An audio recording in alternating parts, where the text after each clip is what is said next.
জনাব আব্দুল্লাহ আল জাহিদ জাবেদ। আসসালামু আলাইকুম। আমরা সকলে অবগত যে আমরা আজকে এখানে কেন সমবেত হয়েছি। আমাদের প্রাণের বাংলাদেশ বর্তমানে আজ রক্তাক্ত।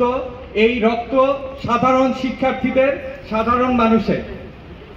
বর্তমানে বাংলাদেশের এই সরকার, এই ফ্যাসিস্ট হাসিনা একের পর এক বাংলাদেশের মানুষকে বিভিন্নভাবে তারা ট্যাগ দেওয়ার চেষ্টা করে যাচ্ছে। জামাত শিবিরের আন্দোলন, বিএনপির আন্দোলন, দেশদ্রোহীদের আন্দোলন, রাজাকারদের আন্দোলন, কিন্তু এখন মানুষ আর এগুলো কোনো কিছু আর বিশ্বাস করে না।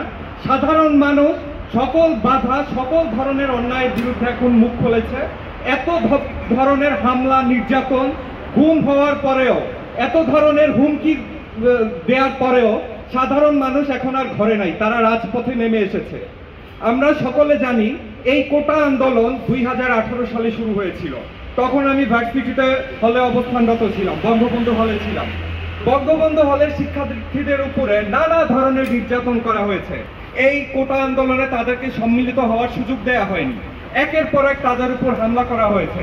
কিন্তু এবং যখন এই আন্দোলন একটা চূড়ান্ত পর্যায়ে গিয়েছে, তখন সরকার সবাইকে একটা ধামাচাপা দেওয়ার মতো সান্ত্বনামূলক একটা রায় দিয়ে সবাইকে তারা ঘরে পাঠিয়েছে এই আন্দোলনকে দমন করার জন্য।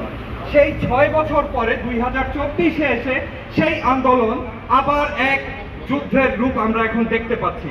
সুতরাং আমাদের এই আন্দোলন এখন আর এতগুলো লাশ ঝরে যাওয়ার পরে, এতগুলো সাধারণ শিক্ষার্থী ঝরে যাওয়ার পরে আমরা এই আন্দোলন এখন আর এটা কোনো ছাত্র আন্দোলন কিংবা এখন এটা কোনো কোটা বিরোধী আন্দোলন নেই।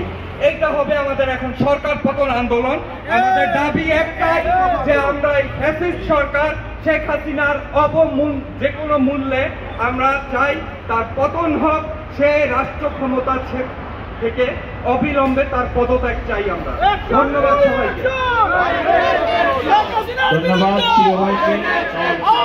ধন্যবাদ।